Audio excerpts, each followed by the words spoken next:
એના બહારની હોય મારી દગાઈ મેળવી હોય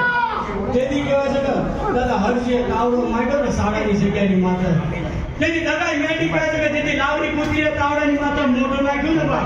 કુવાણી લેવા તારા દાદા હરજીડાએ હટ કીધું ને આજે હડકમાં ક્યાં ભલામણ મેળવ્યો મીઠીના માની મેળવી કહેવાય હો ભલે